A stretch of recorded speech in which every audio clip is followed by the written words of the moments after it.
Good morning. It's Dr. Alicia. How are y'all doing today? I hope everybody is ready to complete the fall semester after Storm Florence has left the building.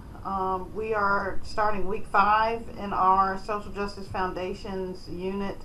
We're going to be looking at critical and philosophical perspectives of education today. This is the entry point to your education philosophy assignment, and I want you all to start thinking about what you believe about teaching and what you believe about the process of teaching and learning with your students and how people learn and how all of that relates to creating equitable and inclusive classroom environments and being that teacher leader who has that specific perspective.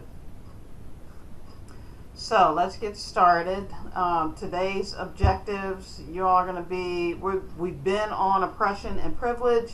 We're going to continue reviewing the concept of privilege and how it manifests in our philosophies of ed, and look at some examples of privilege in education.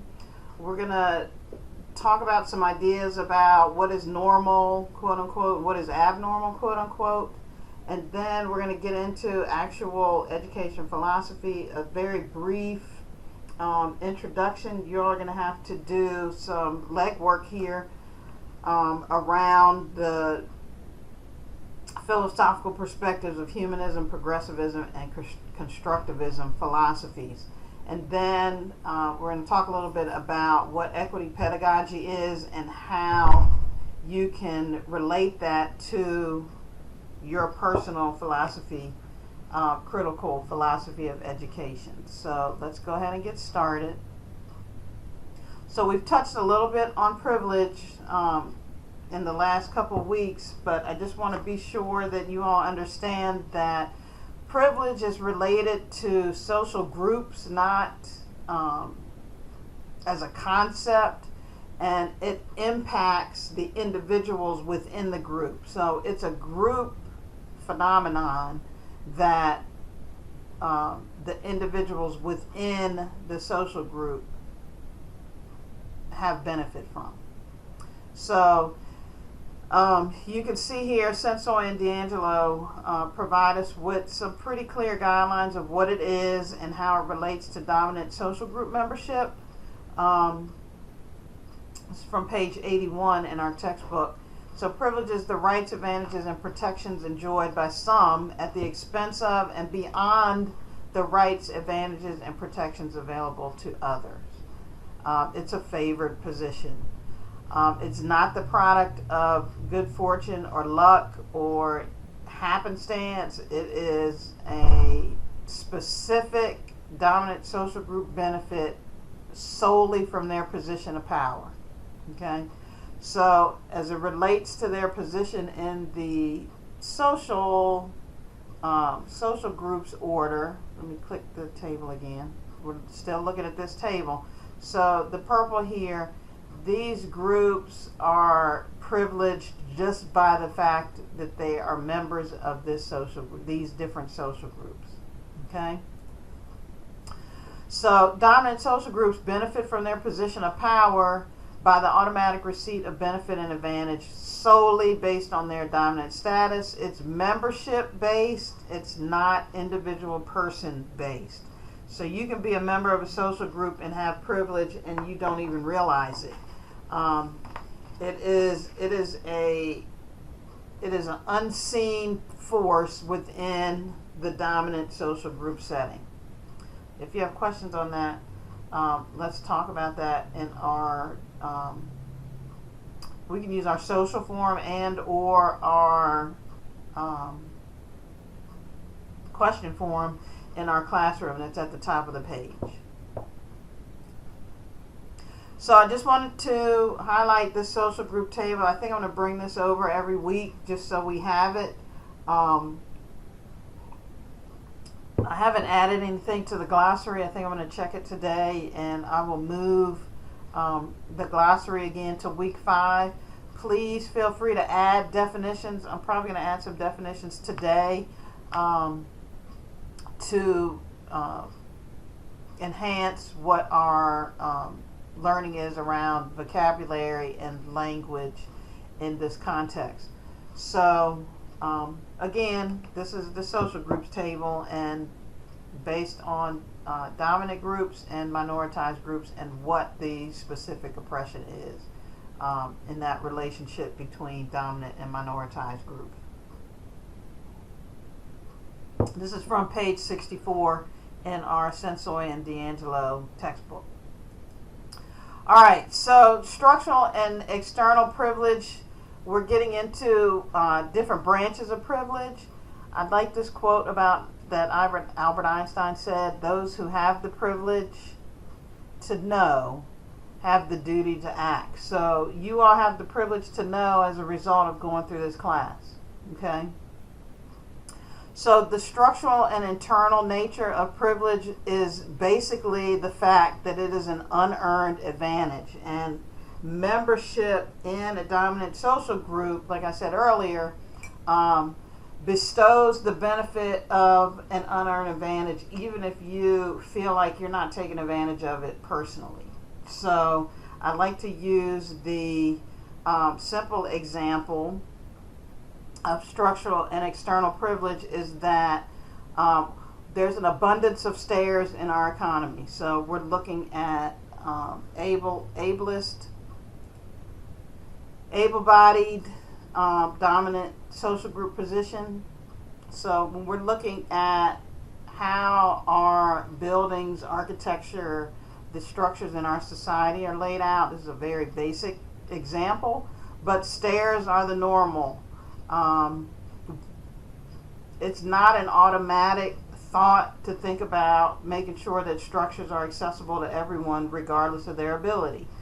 And in not saying that, the awareness is becoming better, and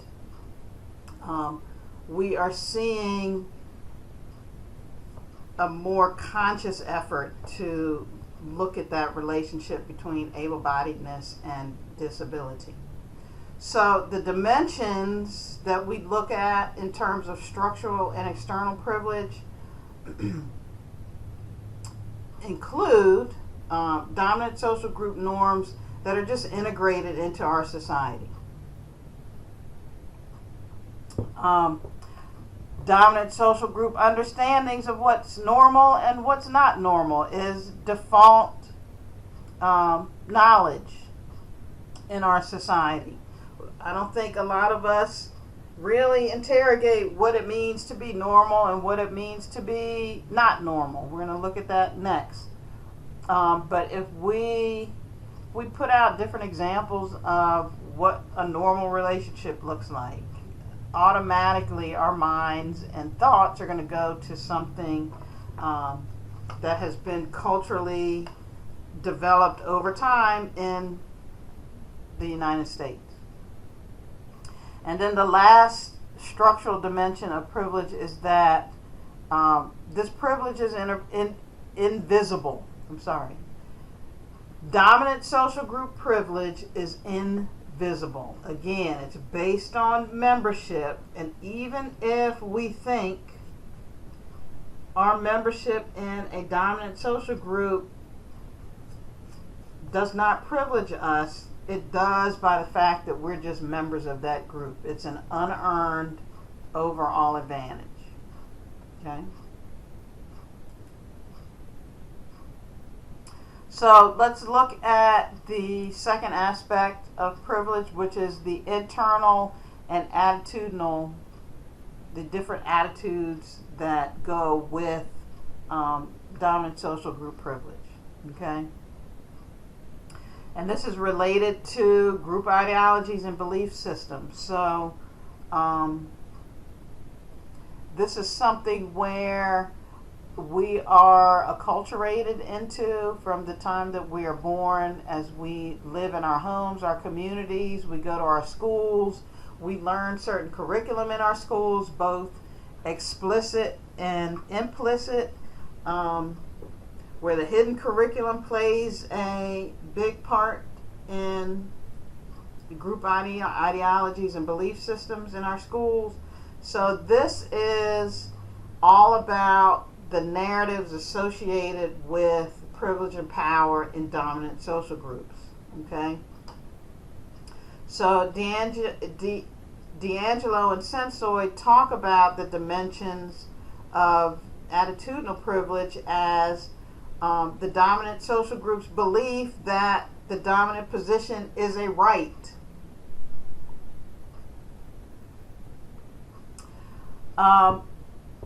The imagined and socially constructed belief of superiority is an ideology that dominant social groups have. Knowing better than the minoritized group.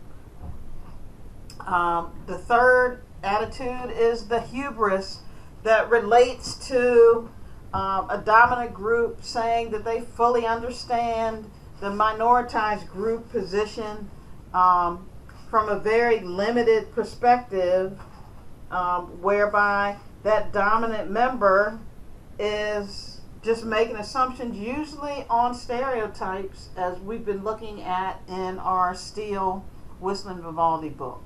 So when you hear a dominant social group talking about a minoritized social group without any perspective, without any real experiences, this is where conversations of allyship can come in. It's very real that dominant groups will oftentimes take a position of knowledge when they really don't have full knowledge of the full experience of a minoritized group, and they speak out of turn, basically. And then finally, the last dimension of attitudinal privilege comes in the form of, I guess, maintaining the fact that their privilege is invisible when they know the dominant social group understands and knows that membership is the benefit of being in a dominant social group, basically. Okay? So it's the ability of the dominant social group to keep their privilege invisible to themselves. It's like, we're not going to acknowledge that we have privilege. We're gonna put that to the side. People are telling us that. We're going to put that to the side because we don't want to really acknowledge that our social group has the privilege that it has, and I may be most likely the benefit of this unearned advantage, even though I'm not necessarily taking advantage of it. I'm aware that I'm the beneficiary of this privilege, but I really don't want to admit it. That's kind of what that last dimension is. Okay? And so what attitudinal privilege looks like, the privileged group feels comfortable invading the space of minoritized persons. Let's think about that for a minute. The privileged group feels comfortable invading the space of minoritized persons. I'll give two examples of this. So, when we see someone cavalierly going and parking in a handicapped parking spot, knowing full well that they aren't handicapped, but they're just going to, quote, run into the store real quick and use that space. Or when that white person comes up to a black female and starts touching that black female's hair. That's invading the space of minoritized persons and feeling comfortable doing that from the dominant social group status. Okay, that's the two clearest examples I can give of the privileged group feeling comfortable invading the spaces of minoritized persons. Okay, the second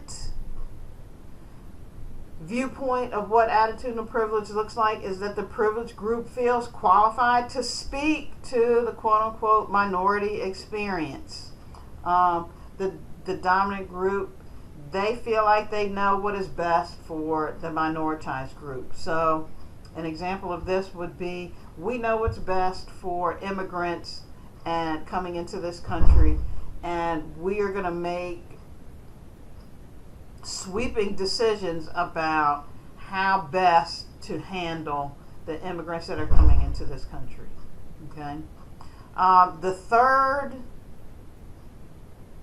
example of what attitudinal privilege looks like is that the privileged group prefers to live segregated from minoritized groups. And I know that we've talked about this a little bit in our weekly discussion posts. Some of us have chosen to remain with our dominant social groups in terms of how we grew up as children and moving that forward into how we live as adults. I don't know how many of you all have made some conscious decisions about living segregated from minoritized groups, or whether it's a default position. That's something that you all might want to think about. It's something that you might want to think about when you start looking at your ed philosophy and how you are going to create community in your classroom. And do you segregate boys from girls in your activities? I've put some videos and information in week 5 to look at segregation from a default perspective, not from a particularly specific perspective, because we naturally have an affinity to what is the same to us. And we have to begin to think about moving into spaces that may make us feel uncomfortable, but may provide us with a rich experience that will allow us to empathize with others. Okay, so that attitudinal privilege of self-segregation is a big piece of what privilege and power looks like. And then finally, the privileged group sees themselves as superior, and that they know what is the best fix, or to assimilate minoritized groups into the dominant thought and attitude and way of life. Okay, this one is a particularly problematic attitude because it has had some long-term negative consequences in our history. I've put in here a video. I'm going to show you on the next slide. I'm not going to play the whole video, but an example of this quote-unquote fixing or assimilating minoritized groups, the greatest example that is in our history is the development of Indian residential schools, Native American boarding schools in this country, where the dominant class of whites in this country in the 19th century appropriated the lands from Native American indigenous peoples on this continent. Okay, the residential school system was a way to corral Native American thought and assimilate these indigenous peoples into the privileged thinking of the white culture that was being developed in this country. Okay, so on the next slide, I've made an embedded video from YouTube. It's called Montana Mosaic Indian Border Schools. It was videoed in 2006, and it is a snippet of some of the early education history in this country as it relates to assimilating Native Americans, indigenous folks into white acculturation, dominant, privileged spaces. And it was not positive. Okay? And if you pull up this presentation from the link that I gave you, I have a link in here. Let me add it to the slide. This link is a PBS It's a PBS, put a text box in here. It's a wonderful PBS, there we go. PBS reporting, public broadcasting system reporting about some more detail of what went on with the assimilation of Native Americans in this country. It's a history that is not readily taught in K-12 systems. I think you all will find it eye-opening in terms of your position as teachers. You will see what kind of detriment that this system of assimilation had on these peoples.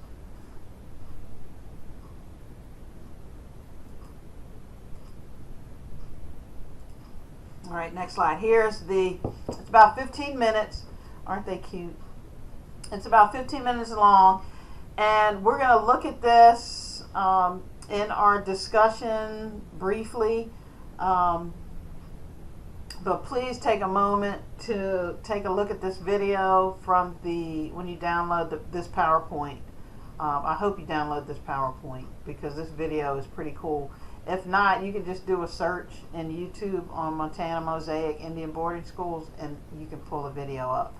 But it is, that's not working. I lost my connection. Let me see if I can do it this way. Oop. Nope. Well, there's technical difficulties. So I'll upload this into our classroom because I think you'll find it cute. And they are adorable. I just want to say that. They're adorable. All right. Back on task. All right. So this is a brief conversation on quote-unquote normal and abnormal, end quote. Again, what is quote-unquote normal is usually defined by the dominant social group, and it is the default status and belief and attitude of the dominant social group for pretty much everything that they conceive in that group. So their normal usually looks like who they are. So let's just go back to this social group table. So what these groups perceive as normal is how the worldview is constructed in our society. Okay, and you could go through here and kind of think about, what do white people think is normal? What do rich people think is normal? What do men think is normal? What do heterosexuals think is normal? And then we go on down the list. What do Christians, able-bodied, what do American citizens believe, perceived citizen, and what did the white settlers perceive as normal? So there is a clear narrative among these groups about what is normal and what is abnormal. If you think about the human body, we can come up with pictures in our mind based on art history, on Western medicine. We think about this picture. Sometimes people think about, this is Leonardo da Vinci's sketch of the Vitruvian Man. Again, it's coming from a very male heterosexual perspective. We don't have images related to gender of in history of the female. We do have female normative pictures that are mostly from a white Western perspective as normal. This is a very interesting and very deep conversation. So when you see this picture of Da Vinci's Vitruvian Man,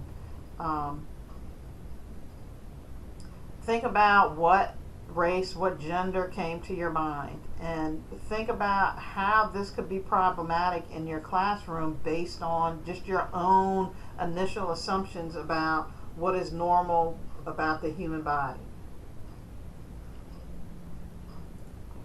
As a member of any one or more of these dominant groups, what came to your mind about a normal human body?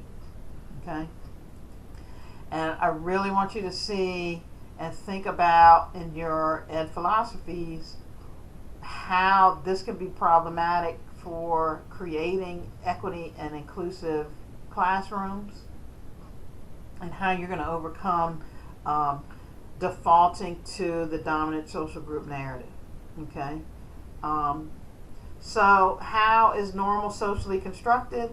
Sensoy and D'Angelo talk about it's an arbitrary set of ideas that a group determines is acceptable. Normal is the benchmark for defining what is abnormal. So if we have what is normal, then we automatically know the opposite is going to be abnormal. So looking at, again, the dominant groups, if white is normal, then persons of color are abnormal. If being rich is normal, then lower class, working class is abnormal. If male, assigned at birth, male, and expressing oneself as that assignment throughout your life is normal, then everything else is abnormal. If male-female relationships are normal, then everything else is abnormal. If Christian religion is normal, then everything else is abnormal. If being able-bodied is the norm, then not being able-bodied is abnormal. If being a perceived citizen is normal, then everything else is not normal. If being a settler in this country, a pilgrim, for lack of a better word, is normal, then not pilgrim is abnormal. It's a very simple equation when we start looking at what is normal and what is abnormal. Okay? And it goes back to dominant social group ideologies and belief systems. This is part of the attitudinal privilege that we're talking about right now. Okay? So all of these constructions of what is normal sets up constructions of what is abnormal. It's the antithesis of what normal is in the social group. Okay? So these constructions, they do change over time. Just from my own K-12 experience, at one point, learning disabled students were considered abnormal in the sense that they were different from, in a very real sense, from the rest of us who were considered normal. So I grew up in the time where riding the short bus was a bad thing. I grew up in a time where you walked into your school and you knew the specific classrooms where those students went who didn't fit within the normal classroom. Okay? Self-contained was a regular and pervasive idea when I was coming up in elementary, junior high, and high school. Okay? This is changing. Inclusion programs started coming into focus for me as a teacher and administrator in the early 2000s. I can remember moving in particular, one school I was an assistant principal, we actually moved out all of our self-contained classrooms in one school year and created a master schedule that supported a co-teaching model so we could provide support to the students that we were eliminating their self-contained classrooms in. So during that school year, when I was building that master schedule, I had to reassign faculty in my school to and redevelop what the classes look like in the 7-period day, because we were on a 7-period schedule. I had to build that schedule to accommodate 2 teachers in those classes that we were moving those self-contained students into. It was a very challenging academic year and master scheduling process, and fitting, it's like a puzzle, and fitting teachers together that were appropriate for the co-teaching learning environment, because everybody does not know how to co-teach. But in the end, I think that while there was some growing pains in that, and with the parents, with the students, with the faculty, I think what we did that year was light years ahead of what some other schools were thinking about and doing in terms of creating inclusive classrooms. And I feel like today I think about it, I feel pretty good about that. So just that little like master schedule development is a way to increase equity and inclusion in your schools. How your principals and your administrators build the school schedule is a philosophical education perspective on equity and inclusion, and people don't think about it at that level, but those are the type of things that make a huge difference in building more equitable spaces in your school. So I want y'all to think about realistically, this is not a difficult process. When you start to, as a teacher, changing the way that you group your students and going from, all right, let's just split up the class in boys and girls, that is a inequitable process. So if you start thinking about how you think about grouping from your attitudinal privilege and just making small changes, like we did professional development for our teachers on equitable classroom practices. I'm going to put a table inside of our this week. The simple use of popsicle sticks with all of your students' names on it, and using that when you're doing your whole group instruction in your classroom. And you pull a popsicle stick from your whole class day during your whole group instruction, your students know that it's a luck of a draw that their name is going to get called, but they all know that they're going to be called on during that class period, that school day in your classroom. So there's no margin of error for any of your students to feel like you're quote unquote picking on them, or you're not calling on them for a certain internal bias. It's a very simple process. So I'll put a table of equitable classroom practices inside of our course room, so you can see some of the things that we did in our school district with our professional development with our teacher. Okay, so I want you to think about some other examples of what is normal and what is abnormal in your particular dominant social group, and how they might play out in your classroom and in your school environment.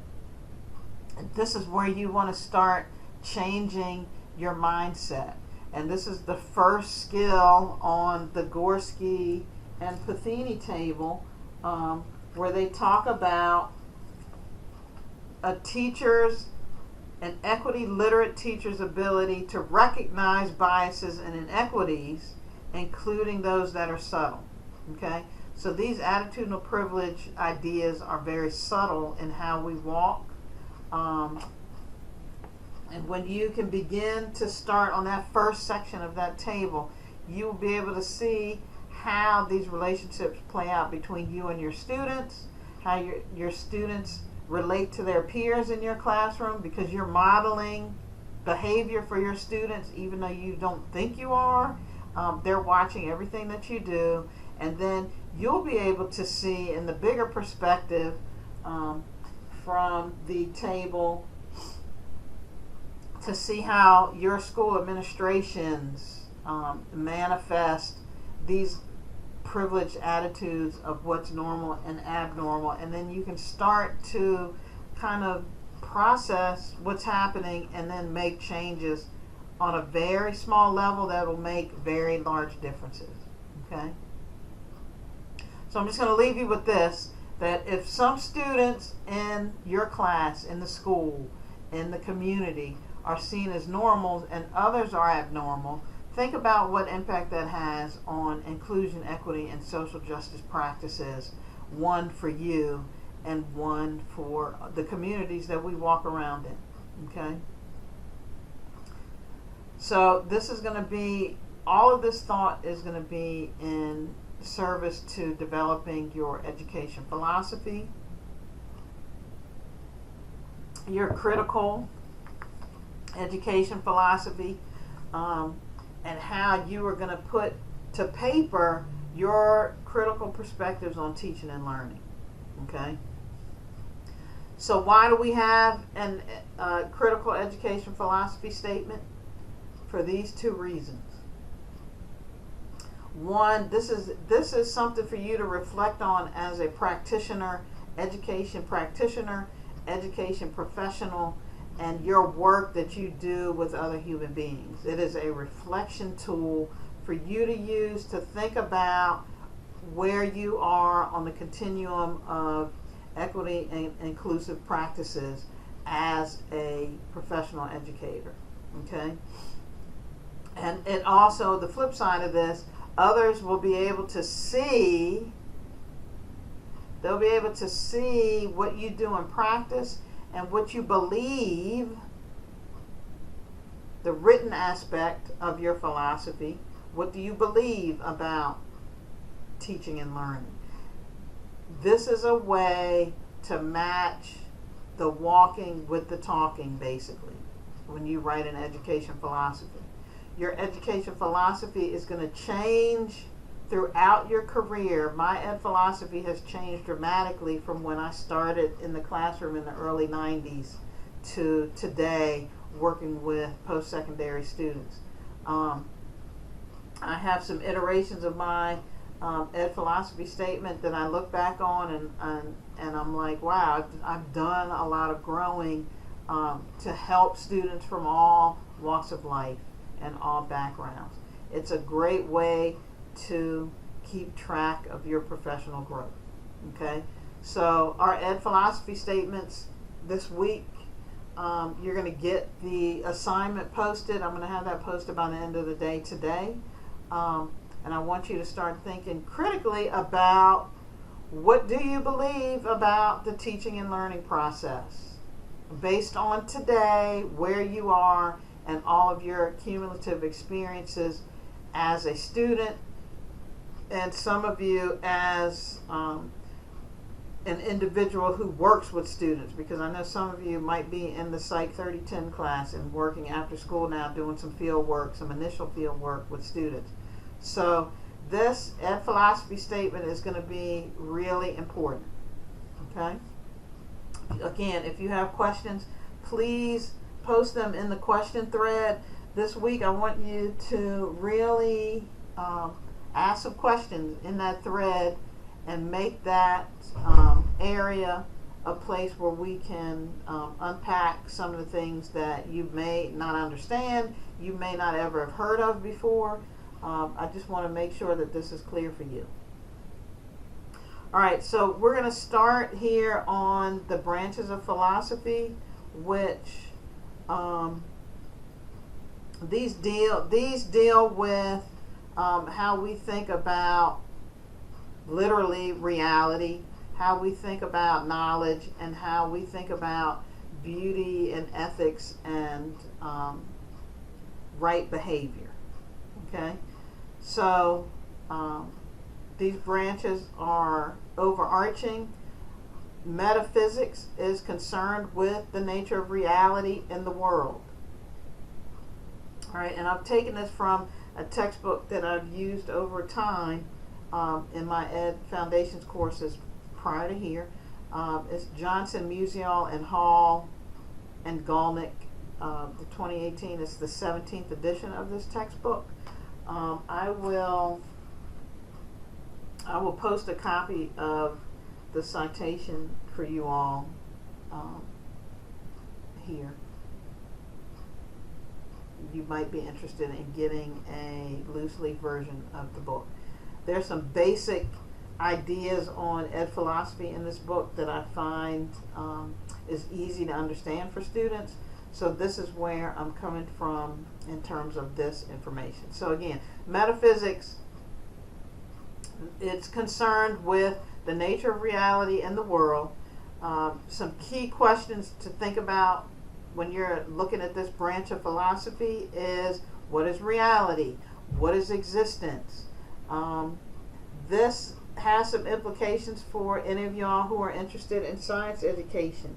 If you have some clear ideas about how we got here, what is reality? We're looking at some clear biological and physics ideas in science. Okay, so the general teaching and learning implications, where we think about the relation of human development and knowledge acquisition in terms of metaphysics, is pretty consistent with each other in terms of how we build our knowledge as it relates to how we feel about reality, okay, and how reality is constructed. All right. The next branch of philosophy is epistemology, which is concerned with how do we know what we know. Okay. Some key questions related to this branch includes, what is truth? What is the nature of truth? What is involved with us beginning to know? How is knowledge constructed? These are all the questions that are related to epistemology. Okay. The teaching and learning implications here are related to the teacher as either an information giver or an information facilitator. Where do you fall on that continuum? Okay, as a giver or facilitator of knowledge, and how students construct knowledge in your classroom. Okay, and then finally, axiology, the last branch, is concerned with values and aesthetics. What is beautiful? What do we believe about right action? Some of the key questions here related to axiology include, what is good? What is beautiful? What values are most important for us to hold? And all of these types of questions that are being asked can all go back to dominant social group ideologies and attitudes. Okay? All of these questions can be answered from that dominant social group perspective. Okay, so in terms of the branch of philosophy, axiology, the relationship with ethics and conduct and classroom management fall within this branch. Okay, as a teacher. So what values do you hold in terms of student behavior? What values do you hold in terms of building community? What's important for your classroom? And hopefully you are going to start thinking critically about all of these things. And are you coming from a dominant social group ideology and creating situations where things are attitudes, beliefs, knowledge, and ideas are setting up this dichotomy between normal and abnormal. Okay, so I want y'all to think about these three branches in a way that this is like the foundation of your ed philosophy house. Okay, so you're going to need to just kind of ponder about, what is reality? What is existence? What is truth? Where does truth come from? I'll put truth in quotes. What's involved with knowing? How do we know? How do we acquire knowledge? How do we construct knowledge? How do we choose what values in our lives are important? How do we choose what is good and what is not good? These are all questions that are coming from the leaves here in this picture are all of the attitudes and beliefs you have in relation to these three branches of philosophy. They are then manifested in your thoughts about the teaching and learning process. Okay? How you visualize for others your professional practice. If somebody came into your classroom, what are they going to see? They're going to see activities that are grounded in these three branches.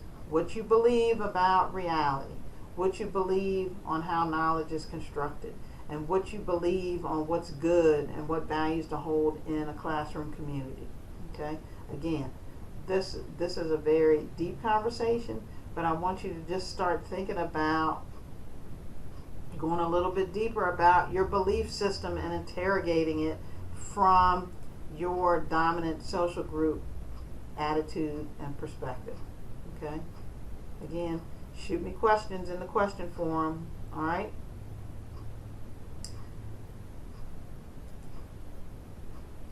So, the Ed Philosophy paper that you all are going to write.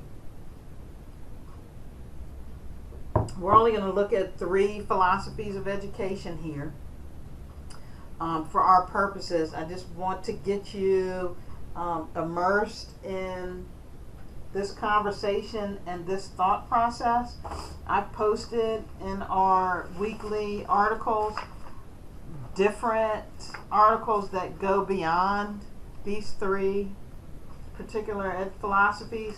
The Tisdale and let's see. I think the Tisdale article from 2000 goes a little bit into some more specific ed philosophies, but for our purposes of the paper, you are gonna investigate these 3 ed philosophies, okay? And you're gonna figure out which one, right as of today, right now in your life, which one you most align yourself with. Okay, so humanism, constructivism, and progressivism are 3 common philosophies of education. Like I said, there are a number of teacher and student-centered ed philosophies that educators attach themselves to daily. What's different here is that you will be focusing on one step beyond the fundamental principles that are dictated within these philosophies. Okay, you are going to be looking at these through a critical equity pedagogy and stance. Okay, and that's the Banks and Banks 1995 article that I put in our weekly articles. And that article is titled Equity Pedagogy, an Essential Component of Multicultural Education. It is one of the required articles that you're going to need to read this week because it's going to help ground your thinking in terms of how these ed philosophies come from this dominant social group ideology, and you are going to deconstruct them into a more equitable social justice framework for yourself. Okay, your ed philosophy is going to be one that you write in here. It's going to be one that's going to show and reflect your understanding that, one, you're working with an education system that is oppressive to minoritized groups, that it limits full access to education for all children from K to 12 classrooms, and you are going to work to one, conceive of yourself in reality as an equity literate educator, and you're going to put that on paper. Okay, that's what this is going to be. We're going to be talking about each one of these in a second. And I'll give you a brief preview about the assignment. Again, it's going to be posted by this afternoon. you will have all the information and tools that you need to define your critical education philosophy in a way that reflects your beliefs about teaching and learning and reflects your growing understanding of what it means to incorporate an equity pedagogy to your practice. Okay? That Banks and Banks article is going to be very important for you to use this. So let me just define here education pedagogy from Banks and Banks on page 152. They state that equity pedagogy is about teaching strategies in classroom environments that help students from diverse racial, ethnic, and cultural groups attain the knowledge, skills, and attitudes that they need to function effectively within and help create and perpetuate a just, humane, and democratic society. That's the role of an equity literate educator. I think that's the best and simplest definition that I could find from you. Again, this article is in the folders for this week. I've added some additional documents around these three philosophical perspectives for you to get your feet wet, but you are going to have to do some legwork in terms of researching your philosophical perspective and then getting the pen to paper and drafting your ed philosophy statement. All right, so the first one is humanism. These are some of the basic tenets of humanism. You're going to be responsible for researching more about this philosophy if you so choose it for your critical education philosophy statement. Okay? The two articles that are cited here are listed in your articles for the week. You can use both of those, read both of those if this is something that you're interested in. You can see in this list that there's a lot of language aligned with self-care and human development, right? The theorists that are aligned with this most closely are Erik Erikson, Carl Rogers, Abraham Maslow, and Malcolm Knowles. This is coming from a perspective that human needs need to be fulfilled in order to expand the learning process. Okay? So fulfilling the skills related to creativity, reasoning, moral development, personal will leads to a better self-directed learning environment for the individual and improves a person's critical thinking. So a humanist educator is going to be one that honors the inner being of the students that they serve in their classroom. They understand and nurture the thoughts and feelings of the learner in addition to developing their cognitive and intellectual development, if that makes sense. Okay? The perspective here from the teaching and learning environment is that the teacher is the facilitator of the learning process and encourages both emotional and intellectual growth of the student. Okay? So that's the first ed philosophy in a nutshell. It's a brief summary, and again, I want to remind you all, these are very surface, cursory descriptions of these. You are going to have to dig a little deeper to understand what they are. All right, the second one is progressivism, and this comes down from John Dewey. We do have a copy of Democracy in Education in our articles this week. We briefly touched on some of the ideas in this document in week 1 and week 2. So again, this list is some of the basics of progressivism, okay, education philosophy. Again, you're going to be responsible for researching more about this philosophy if you choose it for your critical education philosophy statement. And again, you may or may find yourself in one or all three of these philosophies. That's going to happen. But you are going to have to pick one that you are most closely aligned with. All right. That's why doing some investigation beyond this lecture is going to be important. So you can see here that there's a lot of language aligned with experiential learning in a democratic learning environment that allows the learning community to grow and learn together. Progressivist is a change-oriented ed philosophy. It's been associated with the learning environment that looks at social change and how society can be improved towards a more democratic society. There's a lot of constructing of knowledge using the scientific method. So it's a very process-oriented, problem-solving education philosophy here.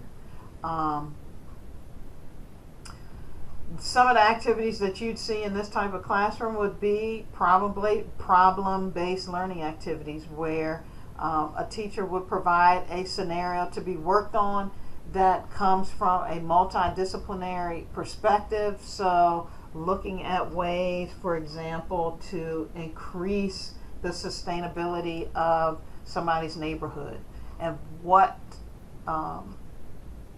solutions could be made to make, let's just say, a neighborhood more sustainable.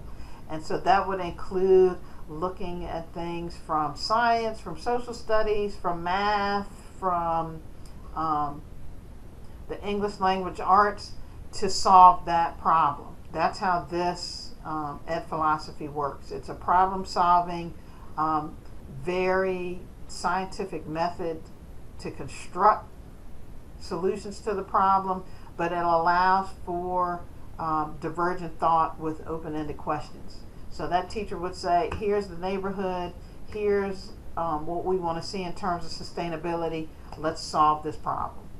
Okay. The theorists most closely aligned are listed in the top bullet. John Dewey is most aligned with progressivism, but I did find an article that I put in the week's readings that was a critical look at Booker T. Washington. I thought that was interesting. I'd never heard of that until this past week. So if you want to take a look at that article, I think it would be interesting to see. We all know Booker T. Washington from our elementary time period, but he was one of the leading educators in the history of this country as the founder of Tuskegee Institute, a historically black college in our country. So I think that article is pretty interesting if you want to look at that. Again, progressivism.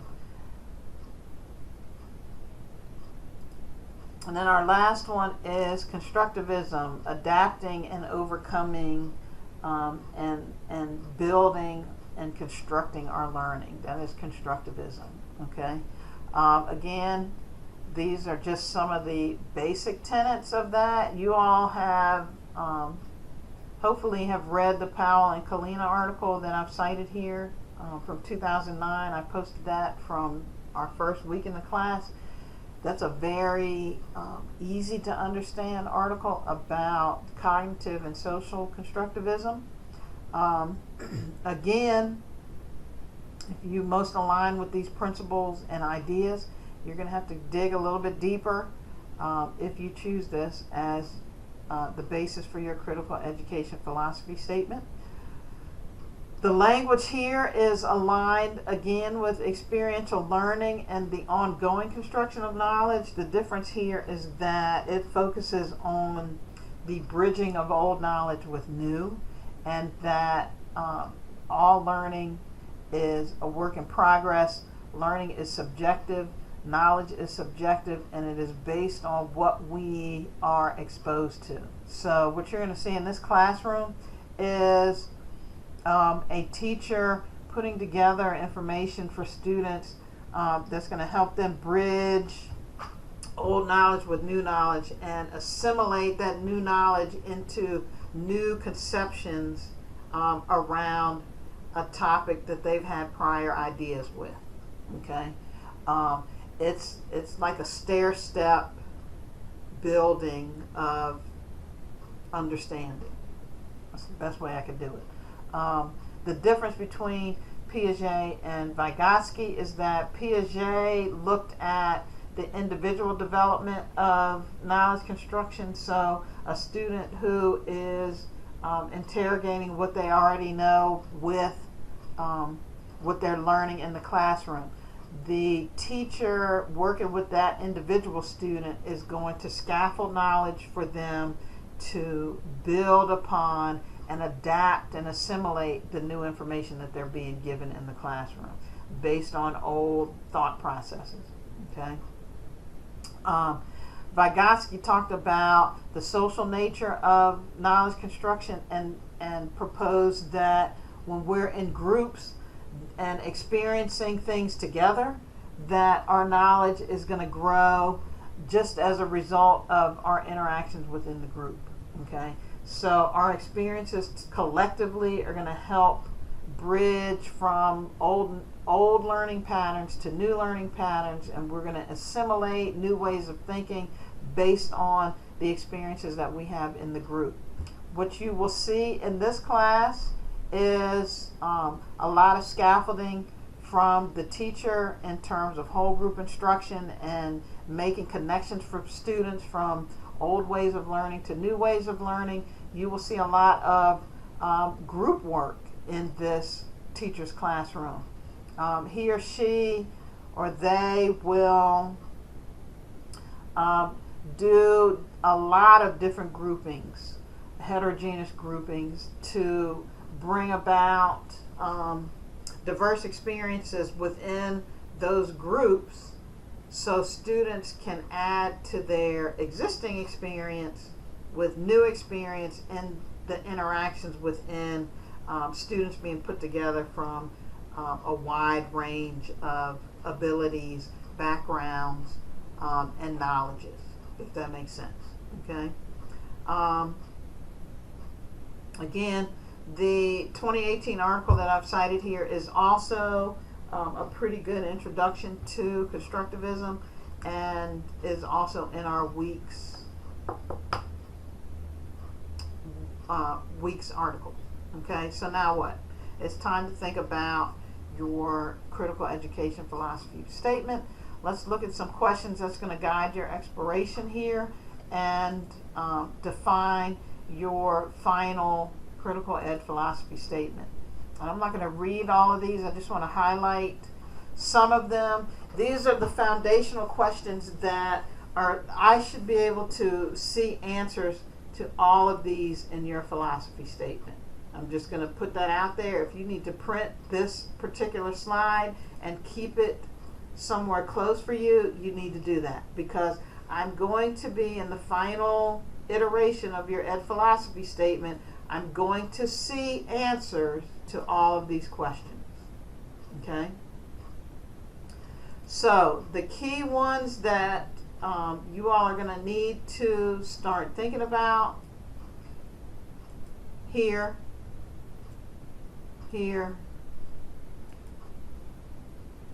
and here.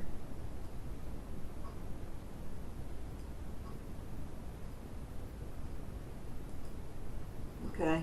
How does my social location, your social group status, whether it's either or both, the dominant social group and or the minoritized social group status, your social location, how does that shape your mindset about teaching and learning?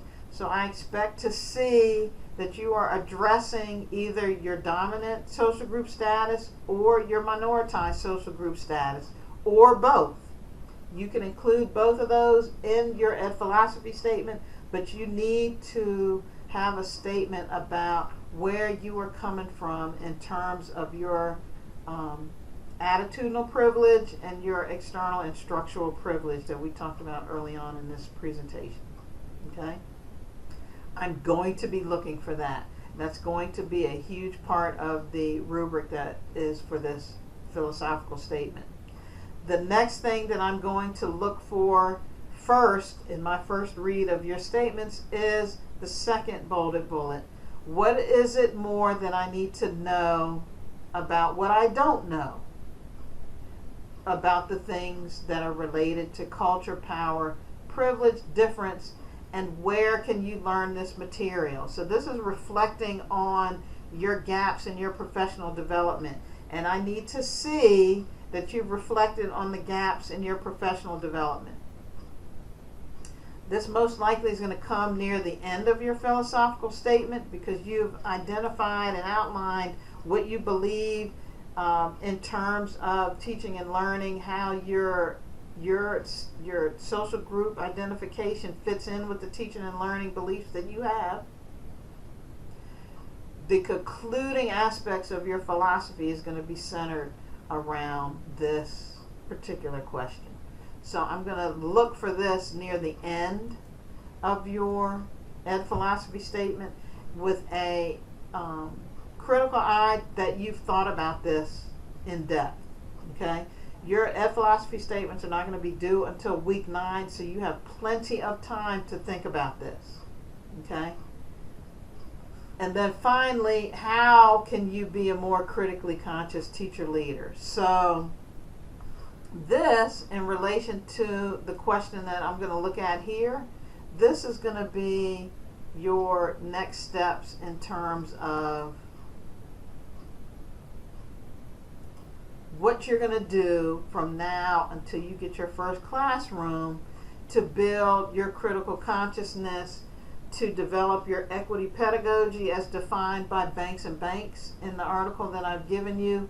And you are going to outline for me some real action steps in your ed philosophy statement about how you're going to be a more critically conscious teacher leader. Okay? And teacher leader does not mean that you're going to be an administrator. Teacher leader means that you are going to be one in the school environments that you find yourself in. You are going to be seen, if somebody walks into your classroom, as an equity literate educator. Okay? And then all 3 of these I'm going to look for, like I said, I'm going to look for all 3 of these first on my first read of your ed philosophy statement. And then these individuals here are going to come through in your interrogation of the ed philosophy that you have chosen. Okay? Whether you're going to be humanist, constructivist, or progressivist. That's what the black bold, those are going to be the ones that focus on your actual choice of ed philosophy. If you have questions about this, you need to post them in the questions forum, okay? But the assignment is going to be very clear. And again, I'm going to post that at the end of the day today. So the red, yellow, and green are going to be the first thing that I'm looking for in your ed philosophy statements. So you're going to need to, like I said, you can print this slide. It's in the PowerPoint that I've added. Print this slide. Think about this slide all week for the next few days and how you're going to tackle this assignment. Okay, you need to have an answer for these red, green, and yellow, a clearly thought out, well represented answer in your final ed philosophy statement. I don't know how to be more clear than that. Okay? All right. This, you'll see this in the weekly reflection. It's already posted, but this is the basis for your weekly reflection. You're going to start thinking about what is your field of study, whether you're elementary or secondary ed, what grade level, what content area are you looking to be a part of. And you are going to interrogate your field of study to these questions for each of these 3 branches of philosophy. Okay? If you do a Google Scholar search on what is metaphysics and branches of philosophy, you will be able to get some more depth of what each of these 3 are. I did not put any articles. I'll try and get some articles that are general enough for you all to look at. I will put an article in this morning related to the branches of philosophy. I think I have one from a prior class that works well, that you can use for your reflection. Okay, and then you're going to look at the transformation process of your own thought and thinking about your field of study and the questions associated with these three branches. Okay, and you're going to do 500 words, no more, no less. Your editing and the conciseness of your thinking is what I'm looking for in these weekly reflections. So if you have questions like, I can't get it to 500 words, you can get it to 500 words. That means that you need to bring more clarity of your position to what you're telling me in your weekly reflection. And getting to a word count, I know is not easy, but it is a way for you to begin clarifying what you believe in terms of teaching and learning, your practice, who you are as a teacher. It is something that you need to be able to do over time as you work through your degree program here at App State and as you embark on your career as a teacher. It's very important to be precise, concise, and have the brevity to know and articulate what you believe. Okay? And then you're going to explain and justify how your field of study relates to the questions being asked in these three branches of philosophy. Okay? So again, that was a lot. There's 2 more IAT tests that I need you all to complete. I think I put that discussion question 2, and that's one of your individual assignments. You're going to do 2 more project implicit activities. I'm going to start grading week 3 today, this week, and try to get both week 3 and week 4 assignments done for you by Sunday.